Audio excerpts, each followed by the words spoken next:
अगर समझो हमको मेफेयर को सिलेक्ट करना है तो नेक्स्ट स्टेप्स क्या होते हैं और एलओआई तक कैसे पहुंचेंगे? नहीं, good question, very good question. क्या हो जाता है कि 79A के लिए basically it is between the society and the registrar and the developer has to coordinate and see to it के 79A की मीटिंग हो।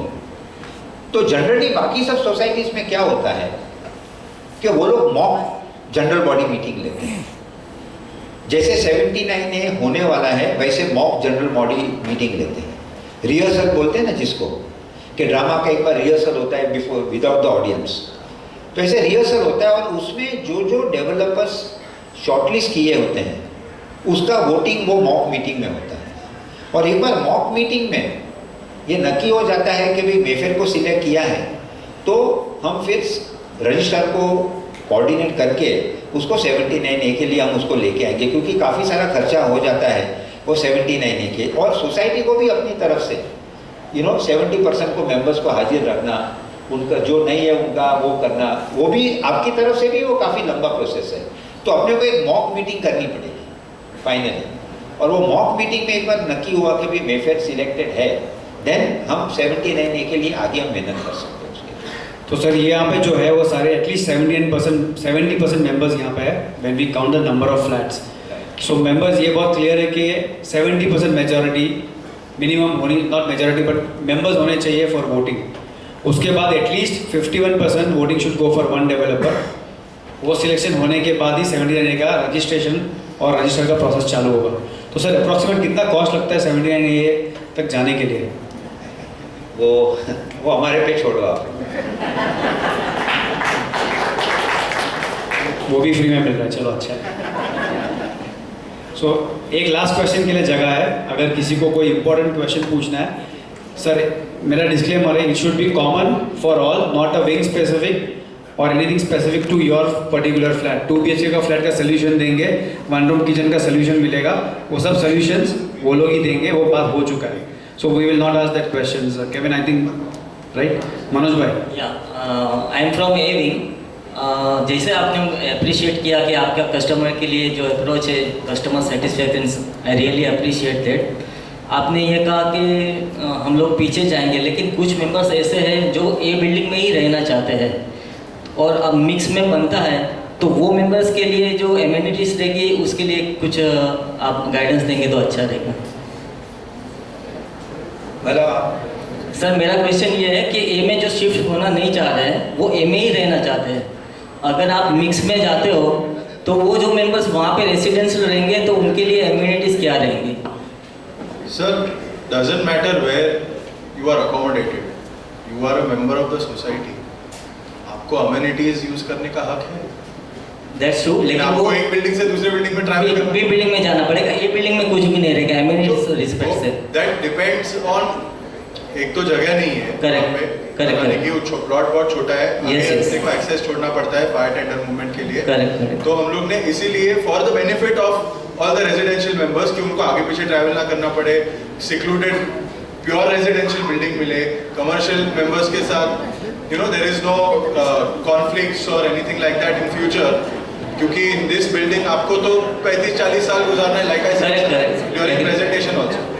तो उस हिसाब से हम लोग ने आपके बेनिफिट के लिए हम लोग ने प्लानिंग किया कि आप पीछे के उसमें जाओ, लेकिन आपका और दूसरे मेंबर्स का ऐसा इच्छा है कि आपको आगे ही रहना है तो ऑलवेज कैन बी अकोमोडेटेड। मैंने वो मैडम भी थी पीछे, तो मैंने उनको भी बोला था कि we can always accommodate. Sir मैं आपको कहूँ कि जब मैं आपको फाइनल प्लान दिखाऊंगा ना, मतलब जो मेंबर्स को ए में रहना है और पीछे नहीं जाना है, यस सर, और विदाउट दैट तो दिखाऊंगा ना, आप खुद ही बोलोगे आप बुक बंद करके कि सर मैं पीछे ही जाता। Thank you sir, appreciate. और कोई क्वेश्चन है अभी? सर एक क्वेश्चन था, फ्रॉम लास्ट 46 ईयर्स और 45 ईयर्स मैं बिजनेस में हूँ, कमर्शियल यूज़ कर रहा हूँ, एंड 5 ईयर्स का टाइम स्पैन आप मुझसे लोगे तो शॉप्स को वहाँ पे अल्टरनेट अकोमोडेशन कैसे आप प्रोवाइड करोगे? Because I will not leave my 40 years old business, कि अगर मैं 5 साल के लिए बिजनेस का वो जगह छोड़ के चला गया तो मेरा बिजनेस मुझे वापस से जीरो से स्टार्ट करना पड़ेगा।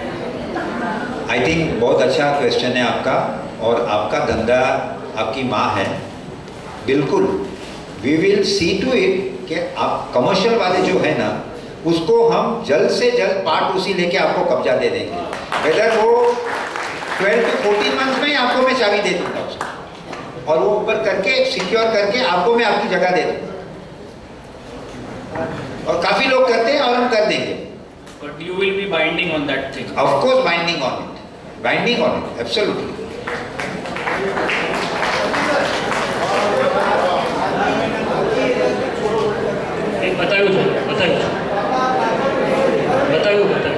बतायो ફરીથી આપણે વિડીયો આવશે એમાં આપણે જોઈ લઈશું. તમારે જોવો છે આથી એરિયા નહીં એક મિનિટ આપણે हेलो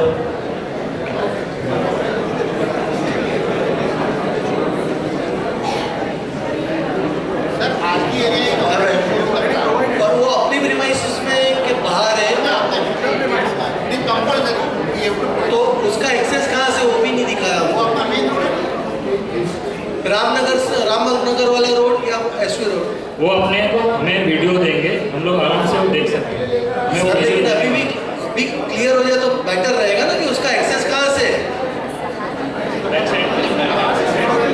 अपने आपका जो 6 मीटर का एक्सेस रोड अभी है जो एसपी रोड और रामनगर को कनेक्ट करता है ना, उससे भी एक्सेस दिया हुआ, और आपका जो पोडियम के नीचे का स्ट्रीट है वहाँ से भी एक्सेस दिया हुआ है।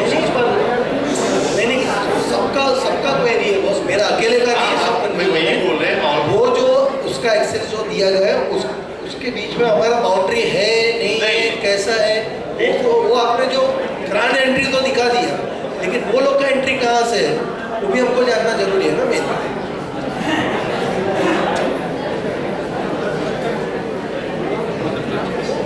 सतीश भाई ये देखो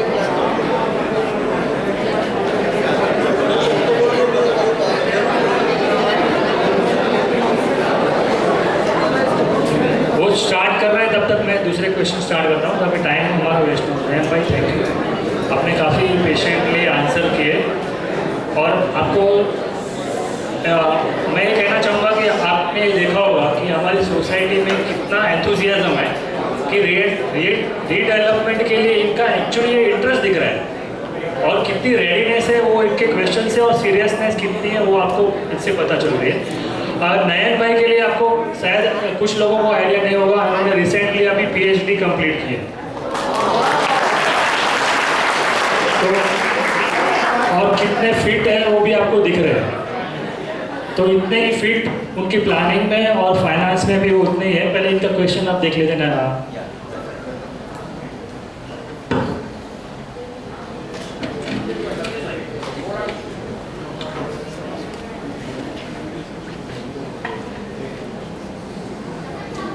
this is the RG area. You are having access from this side as well as you are from this side also.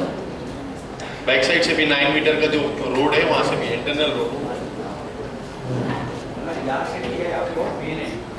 हाँ यहाँ से भी.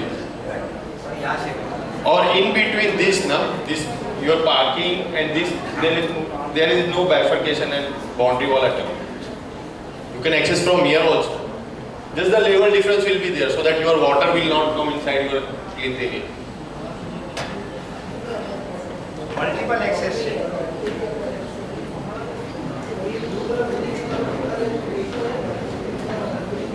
पूछो. वही उनको क्वेश्चन वही था कि वो म्हाडा का बिल्डिंग किधर है, तो मैंने वही बोला वो ब्लू वाला जो एरिया है वहाँ से अपने को एंटर होना है, और वो जो वाइट कलर का दिख रहा है वो म्हाडा का बिल्डिंग है, राइट. तो उसका जो एक एंट्री है जो ये सेंटर से होगा, यानी अपने मतलब जो मेन एंट्री में से ही उनका एंट्री होगा, राइट. तो अपना एंट्री जो मेन एंट्री है उनके लिए कोई अलग से एंट्री नहीं है, हमारी जो एंट्री रहेगी वही वो लोग की एंट्री रहेगी. उनको ऐसा लग रहा है कि म्हाडा की फ्लैट्स क्या आप इसमें अलॉट कर रहे हैं? नहीं म्हाडा के फ्लैट्स अलॉट नहीं, एंट्री की बात हो रही है पर्टिकुलर. वो तो क्लियर हो रहा है कि वो बिल्डिंग अलग ही है, लेकिन एंट्री जो पर्टिकुलर हमारी जो एंट्री है वही एंट्री से वो लोग नहीं, अपने प्लॉट से वो लोग को किसी को एंट्री नहीं है, सिवाय अपना हरिओम सोसाइटी को किसी और को एंट्री नहीं रहेगी। और अपने इसमें महाराज से एक्सेस है भी नहीं और कुछ है। तो सर जो ये बीच वाला रास्ता है वो क्लियर बता रहे हो ना कि आप यहाँ से एंट्री करेंगे? दिस वन राइट, ये मेरा private land, right, internal road है। हाँ तो वो तो हरिओम का ही हाँ, ये हरिओम का ही है। तो ये आरजी का एक्सेस में मैंने बताया कि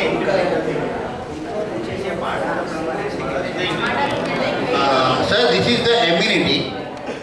This is the amenity space, which we need to hand over. Ramesh भाई, इधर माड़ा का बिल्डिंग किधर है? This amenity. There is no Mada building. Mada we will accommodate in the same board. It is allowed. माड़ा बिल्डिंग के बाहर है, यहाँ पे माड़ा नहीं है। नहीं है, वही बोल रहा है। See, we are not thinking RG जो आप बोल रहे हैं, हम लोग RG क्यों बोल रहे हैं? आरजी का मतलब होता है गार्डन एरिया, रिजर्व गार्डन, माड़ा नहीं है। Yes.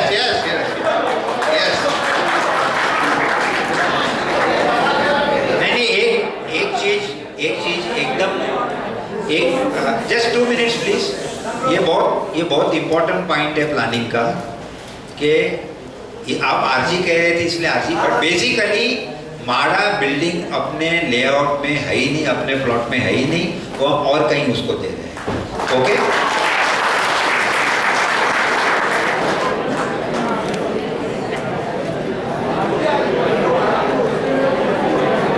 अभी आपके क्वेश्चंस हो गए, इंडिविजुअल क्वेश्चंस। नयन भाई का एक इम्पॉर्टेंट पॉइंट है जो मैं आपको बताना चाहता हूँ कि 2011 से लेके 2023 तक नयन भाई ने हर टाइप के लिटिगेशन में इन्होंने एक्सपेरिमेंट किया है, हर टाइप का लिटिगेशन इन्होंने फेस किया है। और जैसे कि हमारी सोसाइटी में अलग अलग तरह के लिटिगेशन हमें फेस करने हैं, तो उस हिसाब से नयन भाई का ये जो एक्सपीरियंस है वो मैं आपको थोड़ा 2-3 पॉइंट पे मैं समझाना चाहता हूँ। नयन भाई, जैसे कि भाविक मेहता से लेके आपका अनग्य सोसाइटी का भी मालाड का जो हुआ वो तक, वहाँ तक के सारे मैंने देखे, जिसमें ऑलमोस्ट आपको सक्सेस मिला है। तो लिटिगेशन पॉइंट ऑफ व्यू, यानी कि जो शायद मेंबर्स का भी हो, बार का लिटिगेशन हो, अथॉरिटी का लिटिगेशन हो, डीम कन्वेंस का लिटिगेशन है, हर तरह का लिटिगेशन आपने सक्सेसफुली डील किया है।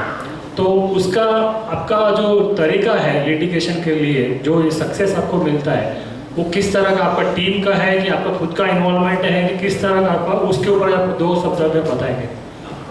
सी basically it is our team. Fundamental point क्या है कि if a developer is law abiding, अगर वो कायदे का पालन करता है, रूल्स रेगुलेशन के हिसाब से अगर वो काम करता है, 1 step at a time basic, तो कोई भी आदमी अगर वो प्रोजेक्ट के सामने लिटिगेशन करेगा तो ज़्यादा टिक ही नहीं सकता है। ये बेसिक है। तो हमें रूल्स रेगुलेशन का कंप्लीट नॉलेज है, और आपके जो भी प्रोसेस इसके बाद जो बनेंगे ना, एग्रीमेंट बनेगा, जो प्रॉब्लम्स होंगे, वो इतना सिस्टमेटिकली हम उसको टैकल करेंगे ना कि फर्स्ट ऑफ ऑल लिटिगेशन का स्कोप भी नहीं होगा। फिर भी कोई करना चाहे तो वी नो किस तरह से उसको हैंडल करना है। सर, आपको जैसे हमने मीटिंग में बताया था, हमारा कुछ पोर्शन जो है ईस्ट साइड में रोड के 44 रोड के उस साइड में चला गया है। तो उस पॉइंट ऑफ व्यू लिटिगेशन का मैंने बताया था कि भाई वो एक्सपीरियंस हमें कितना हेल्पफुल रहेगा। तो आपको थियोरेटिकली और लीगली एंटाइटलमेंट के हिसाब से आपको, आप ये श्योर है कि वो 2700 मीटर लगभग टुकड़ा है हमारा, वो एंटाइटलमेंट रेशियो जो है, या बॉम्बे हाई कोर्ट के जो जजमेंट्स है, वो हमारा एंटाइटलमेंट सोसाइटी का बैठता है 1 metre.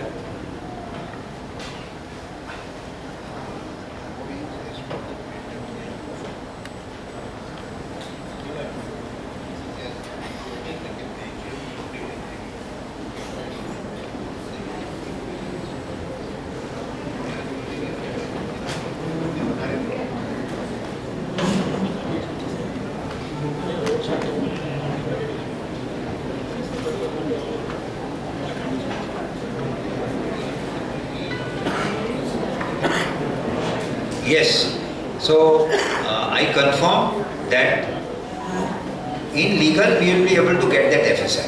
That I confirm to you.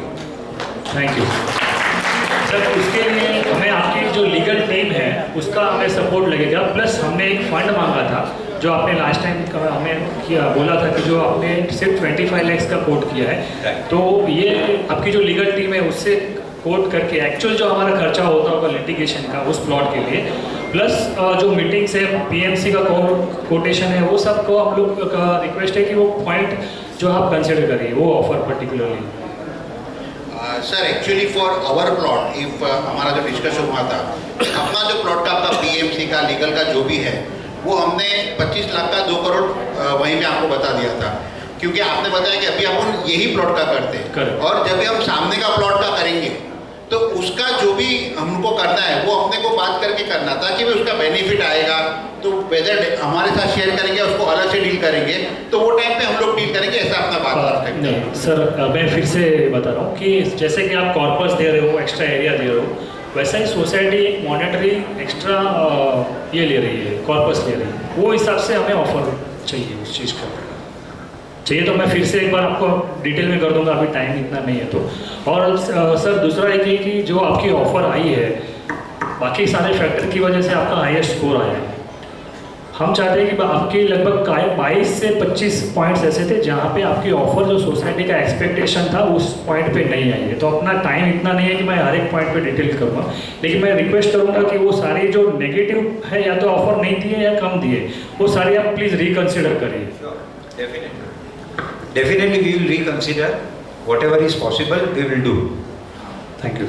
See basically क्या हो जाता है कि अगर टेंडर जिस तरह से आता है और उसमें मैं येस नो के अलावा और कुछ लिखूँ ना, हाँ, तो पीएमसी या मतलब मैं जनरल बात करता हूँ, आपके कोई यहाँ स्पेसिफिक नहीं है, वो उसको ऐसा कहता है कि ये बराबर नहीं है तो इसको आउट कर दो, इसलिए हमको येस नो ही देना पड़ता है। फिर जैसे जैसे मीटिंग होती जाती है ना, उस पर क्लैरिटी आती है तो डिस्कशन करके फिर उसका रिप्लाई देते हैं ना, it is not considered as a violation of the tender. तो ये पॉइंट है सर।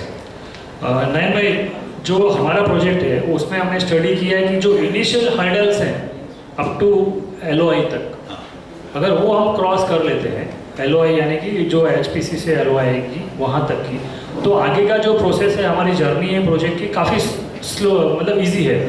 तो जो भी हमें वरी है या डिले का चांस है वो तब तक का है, तो उसके लिए हमें एकदम श्योर कॉन्क्रीट एश्योरेंस चाहिए कि टाइम फॉर एग्जांपल DA है या जो भी दूसरे डॉक्यूमेंट्स हैं तो जल्दी से जल्दी वो ख़त्म हो। बिल्कुल। See high power committee government of Maharashtra ने, फडणवीस साहब ने क्यों बनाई है, ये बेसिक चीज़ समझो। जैसे 79A है ना, ऐसे हाई पावर कमेटी क्या देखती है, फाइनेंस, प्रोसेस, एरिया, रेगुलाइजेशन, मतलब सारे चीज का वो स्क्रूटिनी करते हैं and they want to be sure कि जो बिल्डर को हम ये काम दे रहे हैं तो सोसाइटी में इतनी एक्सपर्टिस नहीं है पूरी देखने के लिए, तो हाई पावर कमेटी में भी एक्सपर्ट्स होते हैं। तो जो पूरा प्रेजेंटेशन हम जब उसको करेंगे ना, तो वी आर वेरी कॉन्फिडेंट कि हाई पावर कमेटी हमें जल्दी से देगी। अभी एक एग्जांपल दूं, SRA में कितने सारे प्रोजेक्ट्स स्टकअप है मुंबई में, आपने देखा होगा कितने सारे SRA। तो SRA ने 2 महीने पहले ये कहा कि जितने स्टकअप प्रोजेक्ट्स है 150 से 200, उसकी हमें बिल्डर्स चाहिए जिसको हम शॉर्टलिस्ट करेंगे, कि जिसको हम SRA सामने से ऑफर करेगा। मेफेयर इज वन ऑफ दो shortlisted builders by government of Maharashtra. तो this is our credibility and track record. तो आई एम वेरी कॉन्फिडेंट कि भाई हाई पावर कमेटी का मैं डेफिनेटली आपको अप्रूवल लाके दे दूंगा जल्दी से जल्दी। सर अभी रिसेंटली 14 जून को गवर्नमेंट ने 50% डिस्काउंट उसमें अलाउ किया है, तो हम चाहते हैं कि आप वो स्कीम में पार्टिसिपेट लें तो आपको भी डिस्काउंट वो मिल जाए और उसमें से सोसाइटी को कुछ पास ऑन करें। सर वो उसमें 1 साल का टाइम पीरियड है और वो 1 साल के अंदर आई डोंट थिंक सो कि वहाँ पे हम पहुँच पाएंगे। तो वो तो ऐसे ही समझो कि भाई in our case it may not be available. I will be very honest with you. नहीं ऐसे ही सर हम सोसाइटी की तरफ से आपको एश्योर करते हैं कि जितना भागना होगा रात दिन हम भागेंगे। हाँ। और अब हमने ऑलरेडी DA भी सर्कुलेट कर चुके हैं। आप चाहते हैं तो नेक्स्ट 1 मंथ में जो भी हमारा सिलेक्शन होता है उसके बाद 1 या 2 महीने में DA और प्लान अप्रूवल सारे हम प्रोसेस करने के लिए रेडी हैं, ताकि वो स्कीम का बेनिफिट 2 तरह का है हमारे लिए। एक तो ये है कि अप्रूवल का जो रिस्क है रीडेवलपमेंट प्रोजेक्ट्स में या अंडर कंस्ट्रक्शन प्रोजेक्ट्स में, one of the major risk है अप्रूवल। अगर वो स्कीम में जाते हैं तो अप्रूवल्स पूरे डे वन में सिक्योर हो जाते हैं, जिसके लिए आपको भी बेनिफिट मिल रहा है, इवन क्योंकि स्टैम्प ड्यूटी का भी बेनिफिट मेरे ख्याल से इसमें मिलेगा सेल पोर्शन के लिए, तो वो बेनिफिट है काफ़ी बड़ा है। हम ये नहीं चाहते कि आप पूरा पास ऑन करिए, लेकिन नंबर वन बेनिफिट हमारे लिए ये है कि अगर वो स्कीम में आप जाते हो तो वन ऑफ द सिक्योरिटी वहीं पे हमारे लिए आ जाती है, और फिर जो भी रिजनेबल आपको लग रहा है अगर फिजिबल बैठ रहा है तो पास ऑन। नहीं, we will definitely try, but basically government क्या कहती है कि 1 साल के अंदर प्रोजेक्ट शुरू होना चाहिए। तो मेरे हिसाब से 1 साल में प्रोजेक्ट शुरू होना वो काफ़ी टफ लगता है, क्योंकि MOF में इटसेल्फ 5 से 6 महीने लगते हैं आफ्टर ऑल अप्रूवल। तो we have to cross many hurdles, you know, basically. और हर एक प्रोसेस को प्रॉपरली स्टेप बाय स्टेप लेना है अपने को, ताकि आगे चल के हमें कोई रोड ब्लॉक नहीं आए basically. But we will try to see, और कुछ मुझे बेनिफिट मिला तो definitely some part I will pass on to the society, why not, definitely I will pass. Sir, मैंने आपका रेरा में आपने 11 प्रोजेक्ट रजिस्टर किए हैं, तो उसमें सिर्फ एक प्रोजेक्ट में लिटिगेशन था, जो मेफेयर मीरा पाइंदर वाला, जो शायद आपका मारू के साथ आर्बिट्रेशन था, इसकी वजह से अटक गया। उसमें आपने एक प्लस पॉइंट जो आपने किया मुझे अच्छा लगा कि आपने खुद रेरा में गए और एडवोकेट नहीं, लेकिन आपने खुद आर्ग्यू किया, जो ऑर्डर था उसके हिसाब से मुझे दिख रहा है, और आपने एग्री कर लिया कि मैं 50% रिफंड देने के लिए रेडी हूँ, क्योंकि मेरी 50% रिस्पॉन्सिबिलिटी है। तो वो आपका मूव जो आपका स्ट्रेटेजी था मुझे अच्छा लगा कि आपने वो किया। तो मैं ये पूछना चाहता हूँ कि उस स्टेप की वजह से आपको बेनिफिट हुआ या लॉस हुआ? नहीं, डेफिनेटली देखो, आदमी की इज्जत ही तो उसकी सबसे बड़ी मूड़ी है ना। तो वो इज्जत 58 इयर्स की इज्जत को मैं कैसे दाव पे लगा सकता हूँ? तो वो तो देना ही था, और बाकी 50 नहीं, मैंने तो 100 भी दे दिया, just for sake of everybody information. मैंने सारा 100% ही दे दिया, अभी कोई राय ही नहीं है। वो पार्टनर ने दिया नहीं दिया, मैंने दे दिया। नहीं, लेकिन वो जो फ्लैट्स बायबैक हुए तो उसकी वजह से आपको बेनिफिट मिला कि नहीं? वो खास कुछ वो एंगल नहीं था कि बायबैक करके बेनिफिट लेना है। एंगल ये था,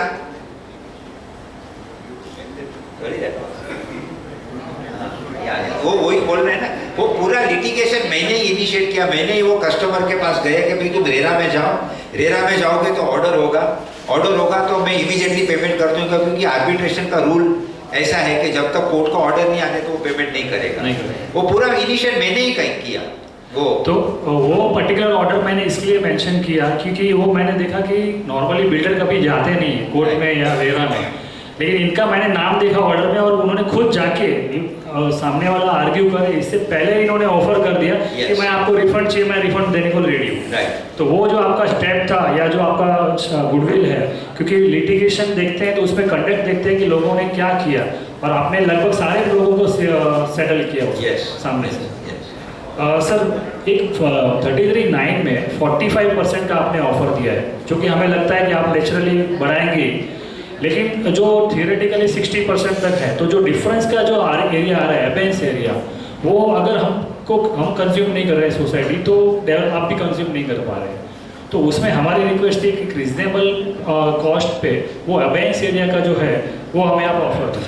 बिल्कुल, I am ready to give that area, एबेंस area at a very reasonable cost to the members, definitely, क्योंकि मेरा तो फायदा है ही नहीं, मुझे तो खाली कंस्ट्रक्शन कॉस्ट और बाकी सब कॉस्ट लगने वाली है, तो आपको शेयर करूंगा, क्यों नहीं। सर, वो अप्रोक्सीमेट कॉस्ट कितनी आ सकती है? About 12 to 14, 11 to 12,000 rupees, 12,000 rupees पकड़ के चलो।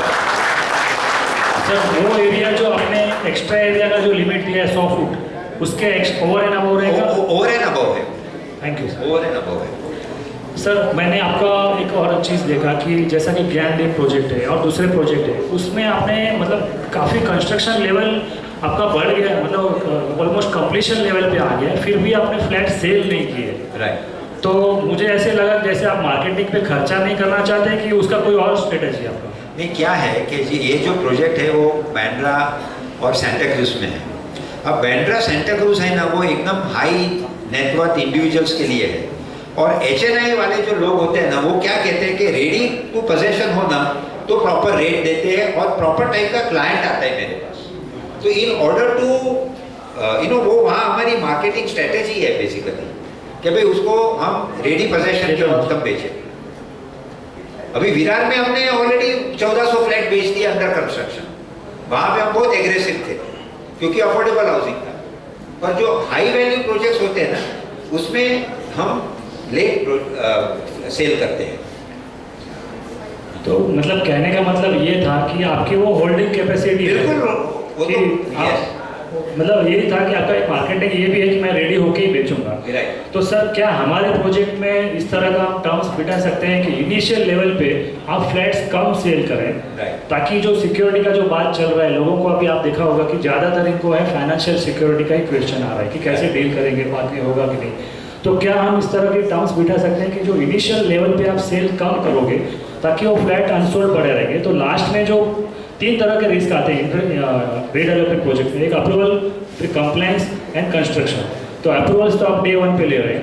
कंप्लायंस के लिए अगर आप स्कीम में जाते हो तो मैक्सिमम कंप्लायंस हो जाएगा। रह गया कंस्ट्रक्शन, तो कंस्ट्रक्शन इसमें प्रोजेक्ट में हमारे हिसाब से लगभग 350 करोड़ है, almost 48% of the total cost. तो वो मेजर रिस्क हमें दिख रहा है। तो क्या हम लोग उसके लिए एक ऐसा वाया मीडिया निकाल सकते हैं कि भाई फ्लैट का जो सेल है आप ये करते हैं पीछे, ताकि ऑटोमेटिकली हमारे पास सिक्योरिटी आ जाएगी। सी बेसिकली प्रोजेक्ट का फाइनेंशियल क्लोजर के लिए हम ये कमिटमेंट नहीं दे सकते कि हम फ्लैट का सेल लेट करेंगे, because that is not acceptable to the bank. जैसे हमने अभी ज्ञानदीप का भी है, तो हमने कोई ऐसा कमिटमेंट नहीं दिया है, वो हमारी स्ट्रेटेजी है बेसिकली। पर फंडामेंटल पॉइंट जैसे मैंने सर को कहा कि we will be taking almost 80 to 90% of the construction cost by way of bank finance in order to do the financial closure. तो आज हमारा प्रोजेक्ट वेदर बिका के नहीं बिका, काम तो आपका डे एंड नाइट चलता रहेगा, बिकॉज उसमें बैंक फाइनेंस है हमारा। वो डायरेक्ट प्रोजेक्ट के लिए जो हमने प्रोजेक्शन दिया है उस हिसाब से हमको वो फाइनेंस देते रहेंगे। सर एक और क्वेश्चन था कि जो डेवलपमेंट एग्रीमेंट है, कुछ पॉइंट्स हमने इस तरह के ऐड किए हुए हैं, आपकी तरफ से अभी रिस्पांस आना बाकी है। हम चाहते हैं कि जो सिक्योरिटी रिलेटेड पॉइंट्स हैं डेवलपमेंट एग्रीमेंट में, जिसकी वजह से अगर प्रोजेक्ट कॉस्ट नहीं बढ़ती है लेकिन मेंबर्स को एक सिक्योरिटी का फील होता है, तो वैसे पॉइंट्स पे आप फ्लेक्सिबिलिटी रखें। बिल्कुल, वो जो आपका एडवोकेट, हमारे एडवोकेट बैठ के जो इंडस्ट्री स्टैंडर्ड है रीडेवलपमेंट के लिए जो चल रहा है, उस हिसाब से we are absolutely open for these suggestions.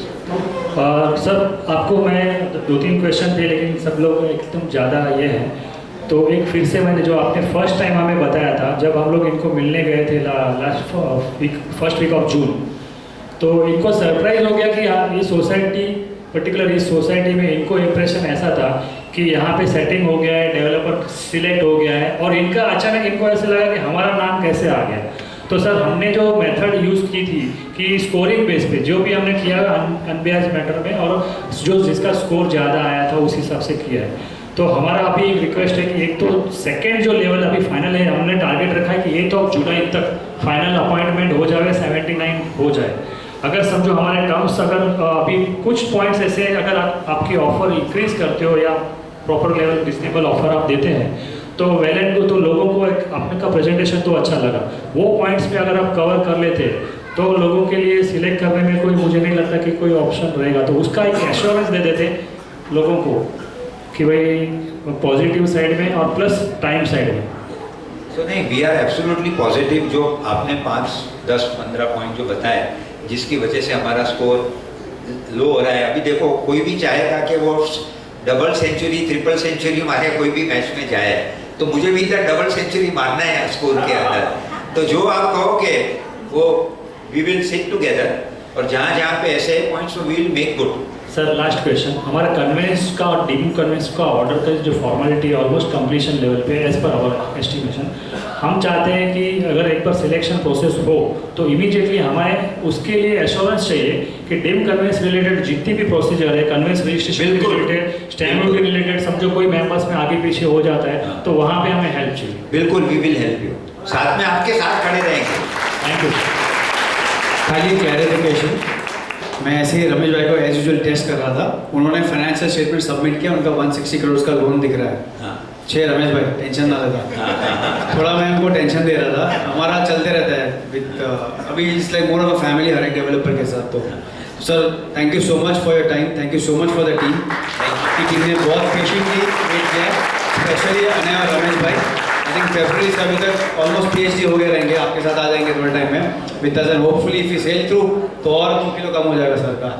Sir with your permission can we start the दो काउंटर्स है, जैन का एक अलग काउंटर्स है लेफ्ट एंड राइट, और जाते समय इन्होंने एक स्पेशल अरेंजमेंट किया, सबके लिए एक छोटा सा गिफ्ट रखा है, डायरी सोविनियर है। सोविनियर। प्लीज एक एक कलेक्ट कर लेना फ्लैट वाइज जाने के टाइम पे। Thank you.